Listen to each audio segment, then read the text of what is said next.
My fellow nerdigans, welcome back to another episode of That's So Nerdy. Today I've got a pretty awesome episode for you because I've got my King Cold deck profile here.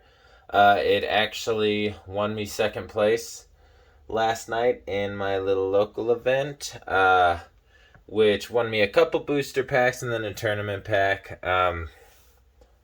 I didn't think I was going to pull anything good out of the booster packs, so that's why I didn't open them on camera, but I was wrong. I pulled the Gohanks SCR.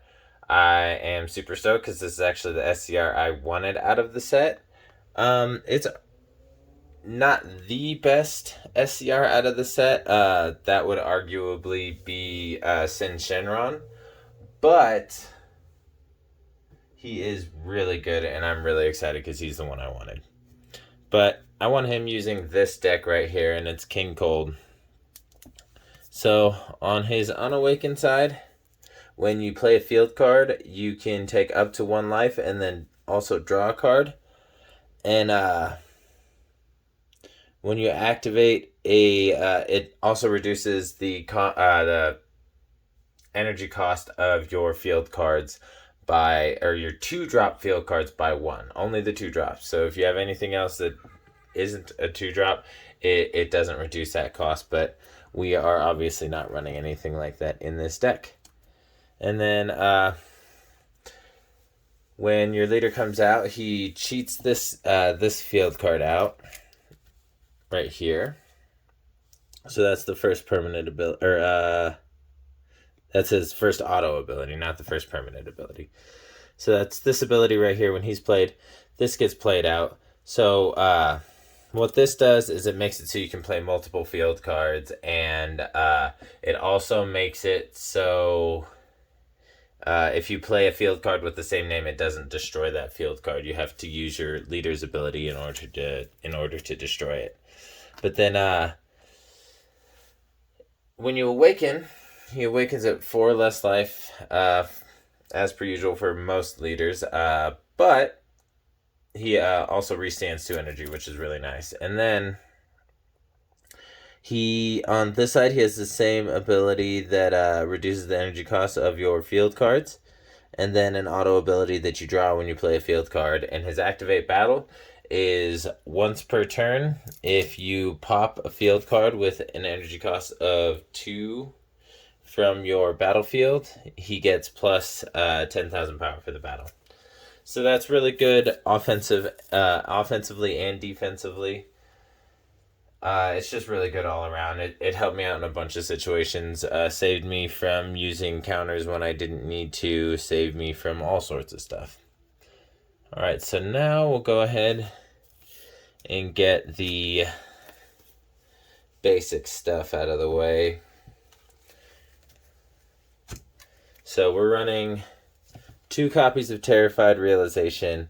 This card, when it hits the board, you draw a card, and then it gives all your Frieza Clan cards.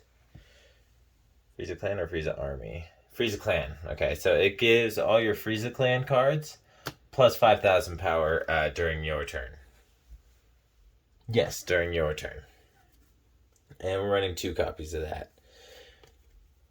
We're also running 2 copies of Unstoppable Invasion, and what this card does is when it's played, it gives your leader card plus 10,000 power and double strike for the turn, and when it's placed in your drop area by one of your skills, you choose up to one of your opponent's unison cards and remove a marker from it.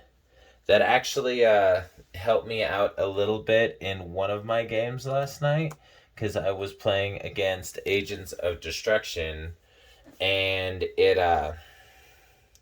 they pumped out their Vegeta Unison and then pumped it up to 25,000 using the +1 ability, and then I negged the marker, which dropped it back down to 20, and I was actually able to combo out of that double strike crit because of that. I still lost that game, but I was able to combo out of that attack.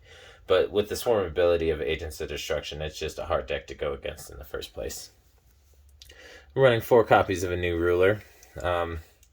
What this card does is when it's played, you look at the top 3 cards of your deck and add a mono green card to your hand, and then when this is placed in your drop area by skill, you get to draw a card and then choose a card in your hand and discard it. Which is really helpful when you just have a few dead cards in your hand. Not only are you able to boost your leader to either protect yourself or go in for a bigger swing, but also you're able to just cycle some of the dead cards out of your hand that you may have. Because unfortunately with this deck, it does come up that you do have an abundance of field cards that come up into your hand. But it is very helpful because you are constantly popping your field cards off the board, but typically you want more combo power in your hand, right? But considering how we have to run so many extra cards in this deck, you kind of have to work around that. Alright, next we're running 4 copies of Anticipated Onslaught. What this card does is when it's played, you get to take up to 1 life card. Oh, no. Excuse me, sorry. This one you take up to 1 life card. And when it's played, which is really good when you're on your unawakened side, because if you play that field and say you want to awaken this turn because you have 6 life, and you play that field but you're on your unawakened side, you can use, as long as you haven't played another field this turn, you can use your leader's ability and this ability to pop those 2 life cards off the board, and you get the draw from your leader, and you get the search from the new ruler, and then you're able to awaken, which will allow you to restand your 2 energy, which gives you more options for your counter plays and possibly playing out your unison. But getting back to Anticipated Onslaught, this one you don't take a life, or don't take up to a life, but you do draw a card, and then you play a 2-drop from your hand. So you can cheat out a 2-drop with this card, and then it's got an auto of once per turn. That when an extra card with field skill is removed from your battle area, by one of your skills, choose up to one of your opponent's battle cards with energy cost of 2 or less and KO it. This did not come up last night. By the time I was ready to start popping field cards, most of my opponents didn't have any 2-drops on the board, so it really did not come up. It was an irrelevant skill last night, but it is really good to have in like Weenie Rush decks. So actually, you know what, now that I think about it, I did use it once in the Agents of Destruction matchup. Just once, though. Alright, so that is the field package. It's quite large, but honestly, I really liked how it played out last night. So it really, I think it's really beneficial. A lot of people choose to play 1 Terrified Realization and 3 Unstoppable Invasions, but I really like being able to get the Terrified Realization out there at some point in the game, because that also makes it so that your charismatic villains aren't just counterplay combo power. They actually get bumped up to 15k, so then you've got another 15k body on the field, so you can actually swing with them too. And that's why I run 2 of those, and then 2 of the other one, because with the ability of Berry Blue to bring back battle cards from your drop area is really helpful. Even though I hardly really use Berry Blue for her ability, but her ability is really good. Alright, let's go ahead and jump into the Unison package. This one's pretty obvious. This is a must run 4 of in this deck, especially with how targeted this thing is when you're playing this deck. Mostly because of the +1 and +3. The -1 is pretty irrelevant. It never really comes up. But the +1, being able to play a field card for free, is huge. Especially, like, say you have, you swing with your leader, pop your, pop your Anticipated Onslaught, and then add a marker with your Unison, play another Anticipated Onslaught to the board for free, and then you cheat out a 2-drop for free, which is multiple cards in this deck. And it just is a really good ability. And then the -1, like I said, doesn't really come up that often, but it is a good ability. Your opponent chooses one of their battle cards with an energy cost of 5 or less and KOs it. Obviously, this doesn't get around barrier, and the fact that your opponent gets to choose it really kind of downplays that ability and is a big reason why it never gets used. But that -3 right there is one of the biggest reasons why your Unison gets attacked a lot, is the fact that you get plus 5,000 power for each battle for each field you have in your battle area, and it gets triple strike. So you can get up to an additional 25,000, so this can become a 40,000 triple striker. And that's before combo power.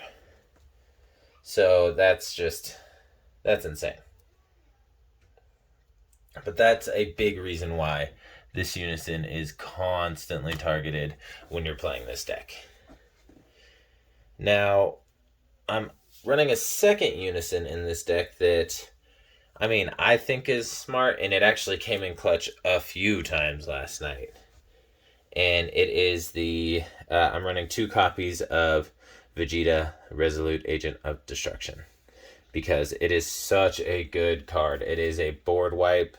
You pay 4 energy, throw it down on the board, pitch a card from your hand. It wipes your opponent's board. It ignores barrier.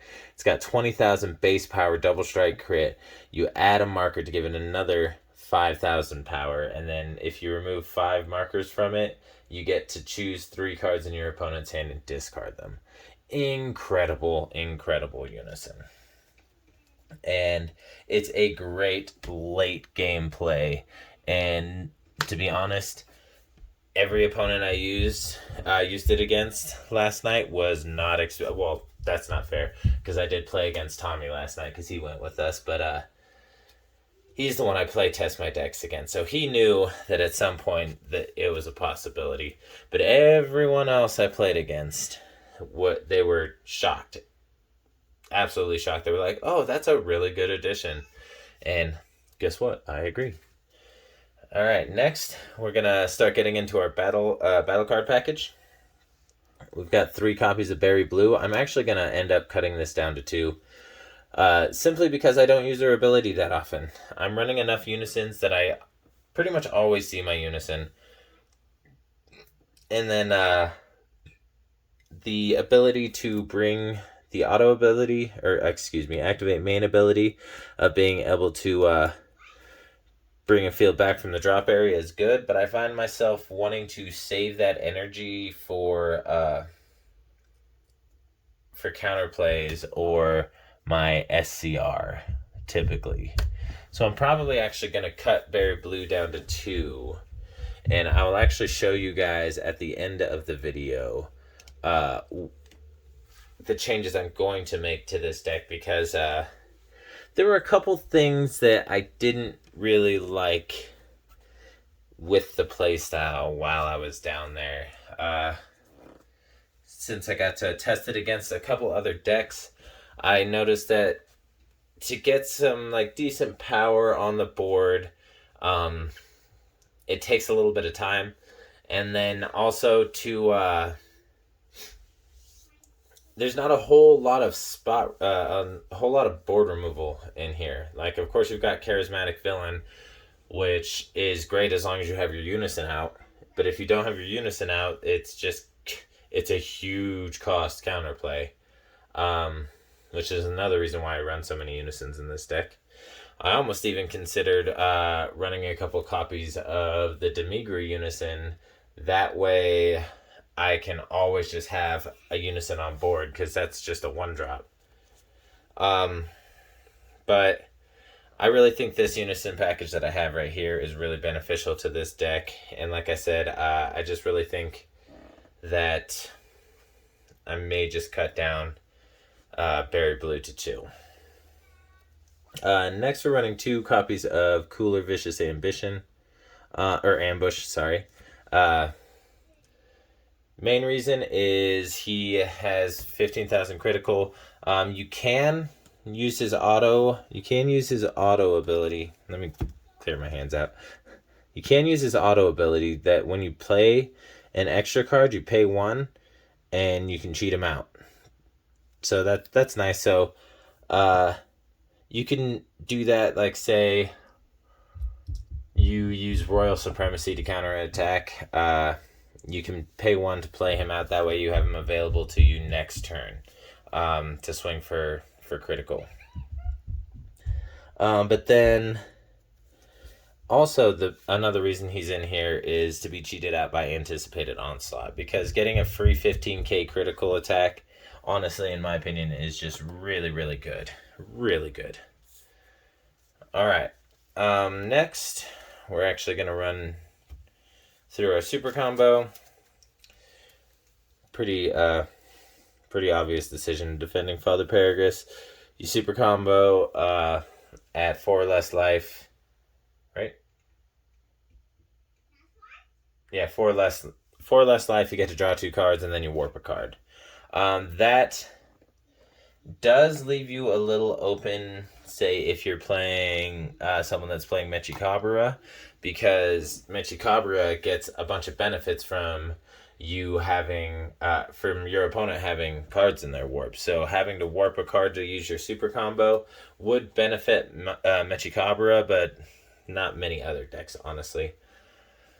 Next, we're running 2 copies of King Cold Supreme Ruler. It is a counterattack, and honestly, it's a really good counterattack, especially when your Unison has a lot of markers on it, and you have your secondary Unison or another copy of your Unison in your hand in order to have it for backup, because you play this card out, and then your opponent can't attack your leader unless they pitch a card for every attack. So typically when that happens, people tend to target your Unison and try and swing through your Unison, because your Unison's so troublesome anyway.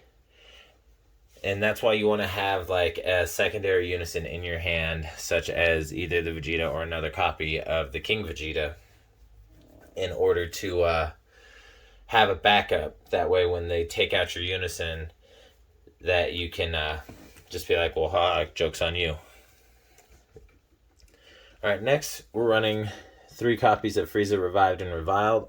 Honestly, in my opinion, this card right here is the MVP of the build that I'm running, because once you have the requirements met, you can play this card out with Anticipated Onslaught. Because if you have his permanent ability is for every 2 extra cards with the field, or for every 2 extra cards that you have in your battle area, you get to reduce his battle area and drop area. You get to reduce his energy cost by 1. So you get 4 fields onto the board. Boom.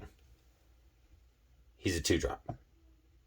Or say you only have 2 fields on the board, but you also have 2 fields into the drop area. Boom. He's a 2-drop.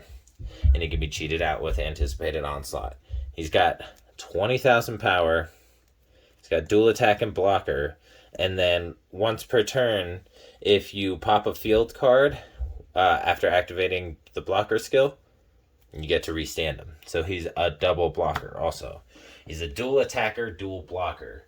Really, really good, especially when each of these field cards, minus these 2, has an ability that triggers when they're sent from the battlefield.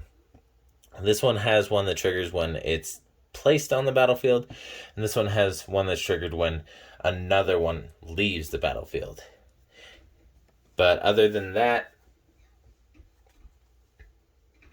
it's just these 2. It's just these 2. And the next card we're running, I've actually seen a lot of builds only running 2 of this, but I like 3. I think 3 is really good because this card comes in clutch a lot for me, and it's Cooler Effortless Strike. Running 3 copies of it. For every extra card in your battlefield, for every green extra card in your battlefield, you get to reduce this energy cost by 1. So if you have boom and then 2 other field cards, he becomes a... Oh, it's and your drop area as well. So he becomes a 1-drop. So 1-drop counterplay, and if the card being played has an energy cost of 4 or less, it's played to the drop instead. And if your opponent has 8 or more cards in hand, they have to discard a card. Really, really good, and it doesn't have a stipulation that you can only play 1 per turn. So that's another reason why I really like that card, because you can leave your energy untapped to play multiple of those, and then save it for the ideal point to drop down one of your 4 charismatic villains. So use those to counterplay smaller cards, and then you're going to drop your charismatic villain out. Anybody who doesn't know what charismatic villain does, if you have a unison card on the board, it's free. You can play it without paying its you can play it for its counterplay skill without paying its energy cost. And when it's played, you get to pop a 7-drop. It doesn't ignore barrier. So I did run into a couple snafus with that last night, but it wasn't that big of a deal. I was able to still figure something out. And as you can see, we're running 4 copies of that. Now this card, I'm actually considering taking down to even just a 1 of, because I never once used it. It always ended up being energy, because tapping the 3 energy to play it just doesn't feel right in this deck, because you want your energy open for attacks. But this is Golden Frieza, Pinnacle of the Clan. Don't get me wrong, it's a good card, but with the build I have, I really want my energy open for defense. And a lot of times, turn 3, it's really important, because a lot of decks can go for game on turn 3, and you need those defensive options open. So a lot of times I just ended up charging this as energy and didn't really use it. So I think I might end up just cutting this. Yeah, I'm probably going to cut this down to a 1 of in order to try and streamline my build and make it a little bit faster. But let's go ahead and go over what it does. So it's got deflect and double strike, so it's going to hit the board no matter what. And it's got the same ability as this 4-drop Frieza and the Cooler here and the King Cold here, that it gets its cost reduced for battle cards or extra cards in your battle area. And just like this one, it's for every 2 battle area and drop area. And then once per turn, you can pop a field card, and then you can choose one of your opponent's a card in your opponent's hand and a card on their field, ignoring barrier, and pop that card, or make them pitch those cards, and then switch this card to active mode. So it does get a second 25,000 double strike swing, but like I said, paying 3 energy to get it out just never felt quite right, because I wanted my options open for either my counter plays or this card, the SCR, my counter. Now, this card did not come up in any of my games. I saw it opening hand in one of my games, but I ended up mulliganing it back because it felt greedy to try and keep it. Because I needed more cards in my hand that could get me to where I needed to go. And I actually am really happy that I did that, because I ended up winning that game. So that's fine. Sorry. So for those who don't know what Majin Buu does, he gets he's a counter. So if a battle card, it can't be, or no, it has to be. Yeah, it has to be a battle card. So if a card other than your leader card is being hit with a counter attack, you pay 3 energy if your leader is mono green or a Demon Realm race. Mono green. So you reduce the energy cost by 7, so it becomes a 3-drop instead of a 10-drop. And then it's got 40,000 power and double strike. So just like a big big body, like typical SCR stuff. Now we're gonna get into the last of our extra cards, and then I'll go over what cards I'm going to be cutting out to make this deck, in my opinion, run more smoothly. All right, 2 blue impulse. I used this card one time last night, but it was inconsequential. Because I used it against Agents of Destruction, and he just spammed his board again, just refilled it. It did help because he would have had 8 battle cards on the field, and I dropped him down to having 3. So, I mean, it did help, but I'm probably going to cut this card. If you have a Unison card on the field, it becomes a 1-drop, and if your opponent plays a battle card during your turn, you can wipe their board, not ignoring Barrier. If it ignored Barrier, there's no way this card would be going anywhere. It would constantly be a staple in all of my green decks if it ignored Barrier, but it doesn't. And that's the real big downfall to it. Alright, and then we're running 2 copies of Homicidal Clones. It's just too beneficial not to. When you're at 5 or less life, you can take a life to play instead of paying its energy cost. And then you play out a Metamacha token that has blocker for the turn. What feels really bad when you do that, though, is when your opponent doesn't attack again, even though they have attackers stood. When they don't attack again, and then you just got this Metamacha on your battlefield just taking up space that you can't do anything with. It's really irritating. And then the last of the cards we're running are 4 copies of Royal Supremacy. If you have 3 field cards on the board, it's free, and you get to plop it out when you sorry about that. When you play it, you get to pop any number of your opponent's battle cards that add up to 3.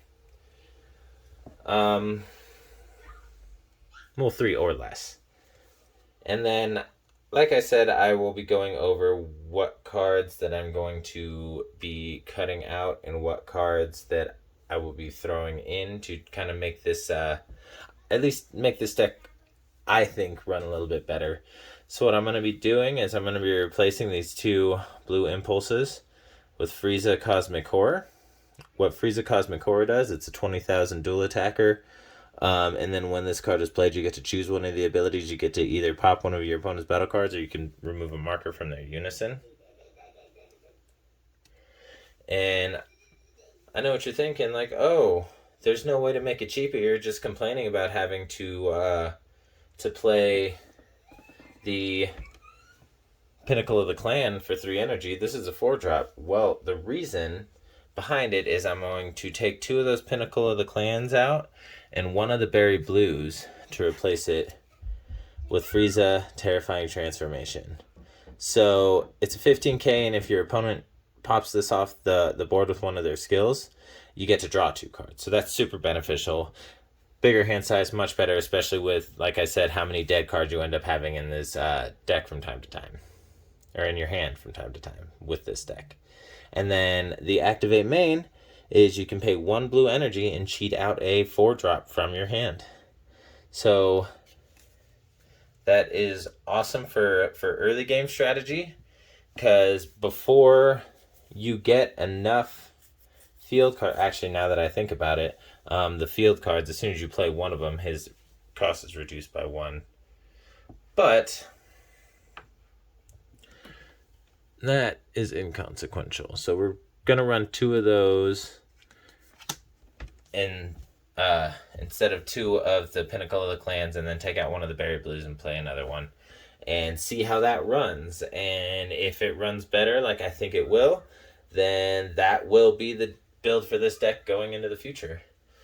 Alright, well, that's going to do it for this video. If you like what you saw, go ahead and smash that like button, comment, and subscribe. Would really help me out. If there's any suggestions or ideas that you may have that I may not have thought of, go ahead and leave them down there in the comment section. And until the next video, just stay nerdy.